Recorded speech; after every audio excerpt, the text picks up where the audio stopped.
Bonjour, mon nom est Cynthia Mathieu, je suis professeure et psychologue. Alors, dans la capsule d'aujourd'hui, on va parler du trouble panique. Alors, il faut savoir que c'est quand même quelque chose qui est assez courant. On va différencier aujourd'hui le trouble panique des attaques de panique.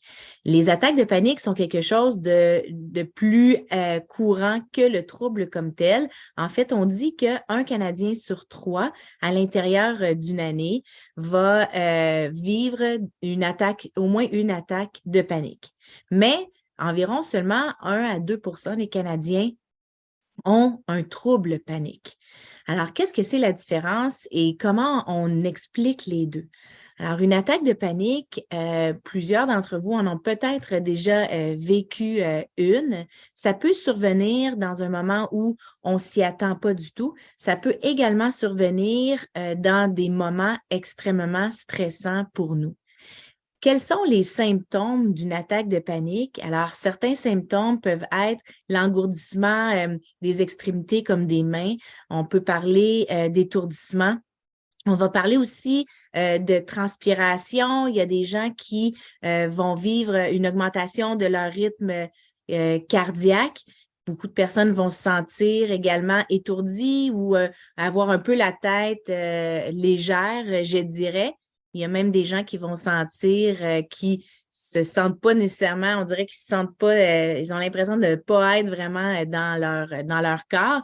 Et à l'intérieur de ça, il y a aussi des pensées très intenses, donc peur de devenir fou, peur de mourir aussi, parce que évidemment, ces symptômes-là ressemblent ou peuvent ressembler beaucoup à une crise cardiaque.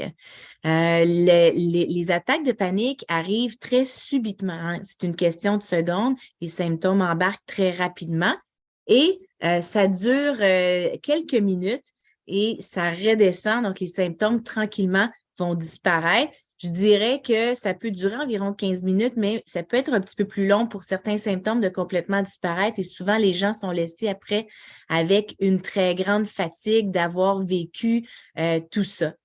Et quelle est la différence entre vivre une attaque de panique et un trouble panique?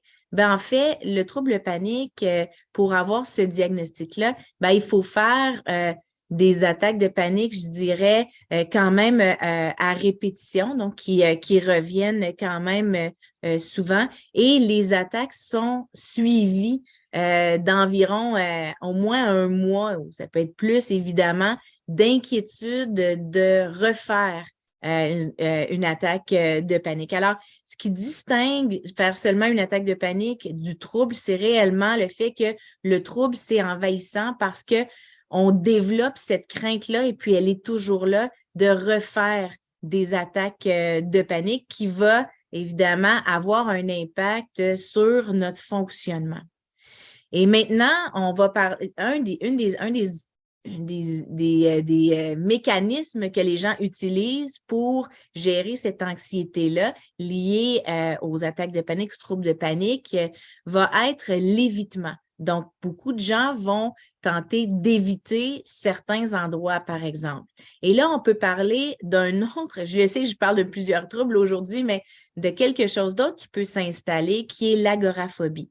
Et l'agoraphobie, c'est la peur, c'est pas juste la peur d'être dans un endroit fermé, ça peut être ça, mais c'est en fait la peur de vivre de l'anxiété ou un trouble panique ou une panique, c'est-à-dire dans un endroit où on pourrait ne pas avoir d'aide. Donc, ça peut être pour certains individus les transports en commun, les ascenseurs, les théâtres, les centres d'achat, n'importe quel magasin. Ça peut être aussi être complètement à la campagne où il y a pas beaucoup de gens qui peuvent nous venir en aide si jamais il nous arrive quelque chose.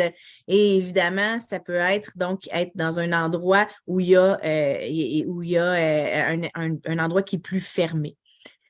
Alors, qu'est-ce qui peut se faire quand on vit ça, hein? Parce qu'il faut savoir que, comme je le disais, ça arrive à plusieurs personnes, mais la bonne nouvelle, c'est que c'est quelque chose qui se traite, c'est quelque chose qui se soigne et quand même relativement bien. Alors, si on pense, par exemple, en psychologie, il y a différentes approches, mais l'approche cognitive comportementale est vraiment une approche qui a fait ses preuves pour aider les gens à diminuer les troubles paniques.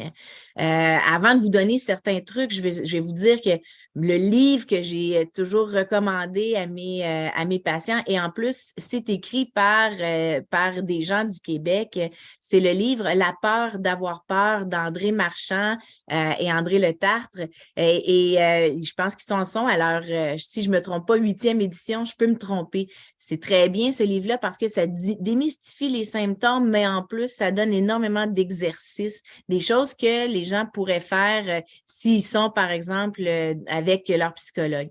Je vous dirais que si ça devient envahissant, c'est important d'aller consulter. Plus vous le faites rapidement, moins justement, ça va devenir envahissant parce qu'en fait, l'ennemi de tous les troubles anxieux, c'est l'évitement. Plus on évite, plus le trouble, plus l'anxiété prend de la place dans nos vies. Alors, il faut vraiment essayer de ne pas éviter et d'aller chercher de l'aide rapidement. Donc, à quoi vous pouvez vous attendre quand vous allez consulter, par exemple, ou même dans le livre? On va travailler beaucoup avec les gens qui font des troubles paniques au niveau, évidemment, des cognitions, donc des pensées, donc de ce qu'ils se disent quand ils vivent une attaque de panique. On va faire également une hiérarchie des endroits qu'ils peuvent éviter. Donc, de l'endroit le plus difficile à aller pour eux à l'endroit le plus facile. Et là, on va exposer la personne graduellement.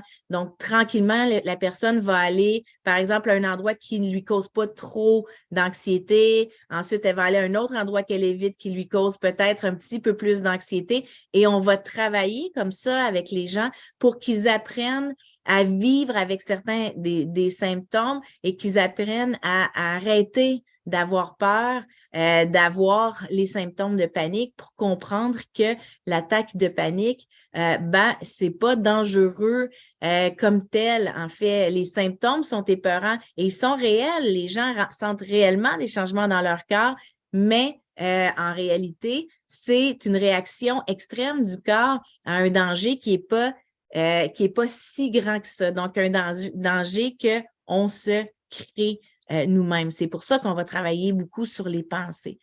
Alors, je vous dirais qu'il y a plusieurs livres, mais le livre La peur d'avoir peur est spécifiquement pour le trouble panique, va spécifiquement vous donner des trucs au niveau des attaques de panique. Et je vous dirais, n'attendez pas trop longtemps, mais surtout, apprenez à vous connaître et sachez que vous n'êtes pas seul.